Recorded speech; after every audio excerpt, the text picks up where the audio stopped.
హుగ్లీ నదిపై నిర్మించిన ఈ బ్రిడ్జి కలకత్తా హౌరాను కలుపుతుంది. ఈ బ్రిడ్జి పేరు హౌరా బ్రిడ్జ్ అని చాలా మందికి తెలిసే ఉంటుంది. ఈ బ్రిడ్జి ఎలాంటి పిల్లర్లు, నట్లు, బోల్ట్లు లేకుండా నిర్మించబడింది. కరెక్ట్ గా 12 గంటలకు ఈ బ్రిడ్జి మూసేస్తారు. ఈ బ్రిడ్జ్ లోనే కాదు, ఈ బ్రిడ్జి పేరు కూడా రహస్యాలు దాగున్నాయి. ఈ బ్రిడ్జి అసలు పేరు వేరే ఉంది, కానీ అంతా దీనిని హౌరా బ్రిడ్జ్ అని పిలుస్తారు. ఈ బ్రిడ్జికి సంబంధించిన ఒక కీ ఇప్పటికి కూడా బ్రిటిష్ వారి దగ్గరే ఉందట. ఈ బ్రిడ్జికు సంబంధించిన రహస్యాలు హౌరాలో నివసించే ప్రజలకు కూడా సరిగ్గా తెలియదు. మనం ఈ వీడియోలో హౌరా బ్రిడ్జికి సంబంధించిన ఆశ్చర్యపరిచే రహస్యాలేమిటో తెలుసుకుందాం. ఏదైనా పెద్ద బ్రిడ్జ్ లేదా చెరువు లాంటిది తవ్వినప్పుడు అది బలి కోరుతుందని మన పెద్దవాళ్ళు చెప్పడం చాలా మంది భారతీయులు వినే ఉంటారు. ఏదైనా పెద్ద కార్యం తలపెట్టినప్పుడు కొంతమంది వ్యక్తులు బలి కావాల్సిందే. అంటే కొంతమంది తమ ప్రాణాలను సాక్రిఫైస్ చేయాల్సి ఉంటుంది. ఆ తర్వాత తయారైన బ్రిడ్జ్ చాలా ఉపయోగకరంగా ఉంటుంది. ఈ క్రమంలోనే హౌరా బ్రిడ్జ్ నిర్మాణంలో కూడా చాలా మంది తమ ప్రాణాలను కోల్పోయారు. అయితే బ్రిడ్జ్ బలి కోరుతుంది అనటం ఒక మూఢనమ్మకం. ఏదైనా ఒక ప్రాజెక్టులో బలి ఇవ్వటం అనేది ఒక ఆనవాయితీలాగా జరుగుతోంది. ఏ దేశ ప్రభుత్వం కూడా ఇలాంటి బలిచ్చే వాటిని అస్సలు ప్రోత్సహించదు. రెండవ ప్రపంచ యుద్ధాన్ని చూసిన ఈ హౌరా బ్రిడ్జ్ భారత్ అభివృద్ధి చెందడం కూడా చూసింది. ఈ హౌరా బ్రిడ్జ్ నిర్మాణం గురించి తెలుసుకునే ముందు ఎందుకు సరిగ్గా 12 గంటలకు ఈ బ్రిడ్జి మూసేస్తారో తెలుసుకుందాం. ఈ బ్రిడ్జ్ నిర్మాణం పూర్తయినప్పటి నుంచి ఇప్పటి వరకు ఖచ్చితంగా సరిగ్గా 12 గంటలకు బ్రిడ్జ్ మూసివేయాలని ఇంజనీర్లు కూడా చెప్పడం జరిగింది. అయితే ఈ బ్రిడ్జ్ ను రాత్రి 12 గంటలకు మూసివేయాలా లేదంటే పగలు 12 గంటలకు మూసివేయాలో తెలియక రాత్రైనా పగలైనా గడియారంలో 12 గంటలైతే చాలు ఈ బ్రిడ్జి మూసివేస్తారు. ఒకవేళ బ్రిడ్జి మూయకపోతే కూలిపోతుందట. ఈ బ్రిడ్జికు ఒక తాళం చెవి కూడా ఉందట. బ్రిటిష్ వారు భారత్ను విడిచి వెళ్లేటప్పుడు ఆ తాళం చెవి ఇవ్వకుండా వారితో పాటు తీసుకెళ్లారు. బ్రిడ్జి కింద నుంచి ఓడలు వెళ్లేటప్పుడు తాళం చెవితో తెరవటం, ఓడ బ్రిడ్జి దాటాక మూసివేయటం కోసం ఆ తాళం చెవి ఉపయోగించేవారు. బ్రిటిష్ వారు ఒక అడ్వాన్స్ టెక్నాలజీ ద్వారా ఈ బ్రిడ్జి నిర్మాణం చేశారు. ఈ తాళం చెవికి సంబంధించిన విషయం గురించి ఖచ్చితమైన సాక్ష్యాలతో కూడిన ఆధారాలు మాత్రం లేవు.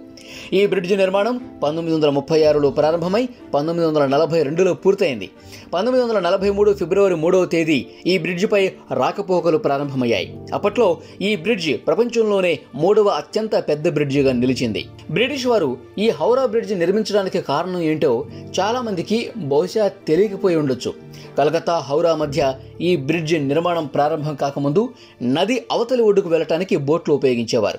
1871లో ఈ నదిపై బ్రిడ్జి నిర్మించాలని బ్రిటిష్ ప్రభుత్వం నిర్ణయించింది. 1874లో హుగ్లీ నదిపై ప్యాంటూన్లతో బ్రిడ్జి ఏర్పాటు నిర్మించారు. 1806లో ఇక్కడ హౌరా జంక్షన్ ఏర్పడింది. ఆ బ్రిడ్జిపై రాకపోకలు విస్తృతంగా పెరిగాయి. బ్రిడ్జి ఎప్పుడైనా కూలిపోవచ్చని భావించిన బ్రిటిష్ ప్రభుత్వం ఫ్లోటింగ్ పూల్ ఏర్పాటు చేయాలని భావించింది. కానీ ఆ సమయంలో మొదటి ప్రపంచ యుద్ధం జరగటం వల్ల ఫ్లోటింగ్ పూల్ పనులు ప్రారంభం కాలేదు. కానీ 1922లో న్యూ హౌరా బ్రిడ్జ్ కమిషన్ నుంచి బ్రత్వేట్ బోన్ అండ్ జోసెఫ్ కంపెనీకు ఈ బ్రిడ్జ్ నిర్మించే టెండర్ దొరికింది. ఈ బ్రిడ్జ్ యొక్క ప్రత్యేకత ఏంటంటే ఈ బ్రిడ్జి కింద ఒక్క పిల్లర్ కూడా లేదు. అయితే ఒక్క పిల్లర్ సహాయం కూడా లేకుండా ఈ బ్రిడ్జి ఎలా నిలబడింది? వాహనాల రాకపోకలతో రద్దీగా ఉన్న బ్రిడ్జ్ గట్టిగా ఎలా నిలబడగలుగుతుంది అనే ఆశ్చర్యం అందరిలో కలగటం సహజమే. ఈ బ్రిడ్జికి ఇరువైపులా 280 అడుగుల ఎత్తు ఉండే 2 భారీ స్తంభాల సహాయంతో నిర్మించారు. బ్రిటిష్ ప్రభుత్వం ఈ బ్రిడ్జ్ నిర్మాణం చేయడానికి ముందే నీటిలో పడవల రాకపోకలకు బ్రిడ్జ్ ఎట్టి పరిస్థితుల్లో అడ్డంకిగా ఉండకూడదని బ్రిడ్జ్ నిర్మించే కంపెనీకి స్పష్టంగా చెప్పింది. అందుకే 280 అడుగుల ఎత్తు ఉండే 2 భారీ స్తంభాల సహాయంతో ఈ బ్రిడ్జ్ నిర్మించారు. ఈ 2 భారీ స్తంభాల మధ్య దూరం 1500 అడుగులు. ఈ బ్రిడ్జిలో దాగున్న మరో ఆశ్చర్యకర విషయం ఏమిటంటే ఈ బ్రిడ్జ్ నిర్మాణంలో పెద్ద పెద్ద స్టీల్ ప్లేట్లను జోడించడం కోసం ఎలాంటి నట్లు, బోల్ట్లు ఉపయోగించలేదు. మెటల్లో తయారైనటువంటి పదార్థంతో ఈ స్టీల్ ప్లేట్స్ జోడించారు.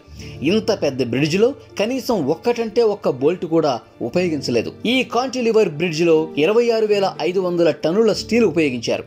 ఈ Howrah bridge can't lima type కు చెందింది. ఈ 26,500 టన్నుల స్టీల్లో 13,000 టన్నుల స్టీల్ను టాటా స్టీల్ కంపెనీ సప్లై చేసింది. ఈ హౌరా బ్రిడ్జ్ నిర్మాణంలో టాటా స్టీల్ కంపెనీ కీలక పాత్ర పోషించిందని చెప్పొచ్చు. అయితే ఈ బ్రిడ్జ్ ప్రస్తుతం ఏ దశలో ఉంది? అంటే ఇంకా గట్టిగానే ఉందా లేదంటే ఇంకెన్ని రోజుల వరకు బ్రిడ్జ్ గట్టిగా ఉంటుంది అనే ఆలోచన మీలో వచ్చే ఉంటుంది. బెంగాల్కు చెందిన ప్రజలకు పాన్ తినడం అంటే ఎంతో ఇష్టం. 2011లో ఒక రిపోర్టు ప్రకారం ఈ హౌరా బ్రిడ్జిపై పాన్ పరాక్ లాంటివి ఉమ్మివేయటం వల్ల క్రమంగా బ్రిడ్జి పాడవటం ప్రారంభమైందని బయటపడింది. ఈ రిపోర్ట్ ఆధారంగా బ్రిడ్జి కూలిపోకుండా ఉండటం కోసం స్టీల్ అడుగు భాగాన ఫైబర్ గ్లాస్ను అమర్చారు.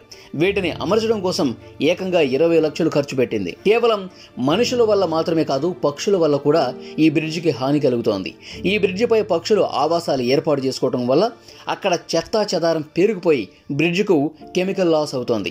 ఈ పక్షుల వల్ల పేరుకుపోయిన చెత్తా చెదారం శుభ్రం చేయడం కోసం ప్రభుత్వం ప్రతి సంవత్సరం దాదాపుగా 5 లక్షల రూపాయలు ఖర్చు పెడుతుంది.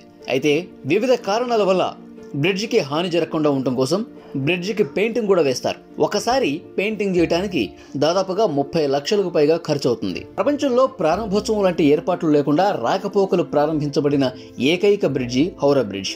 ఈ బ్రిడ్జి నిర్మాణం పూర్తయిన సమయంలో 2వ ప్రపంచ యుద్ధం జరుగుతోంది. కాబట్టి ఎలాంటి ప్రారంభోత్సవం లేకుండానే ఈ బ్రిడ్జిని తెరిచి రాకపోకలు కొనసాగించాలని బ్రిటిష్ ప్రభుత్వం నిర్ణయించింది.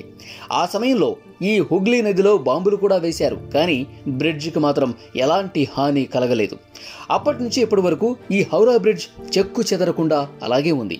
అయితే 1965 జూన్ 14న ఈ బ్రిడ్జి పేరును రవీంద్ర సేతు బ్రిడ్జిగా మార్చారు.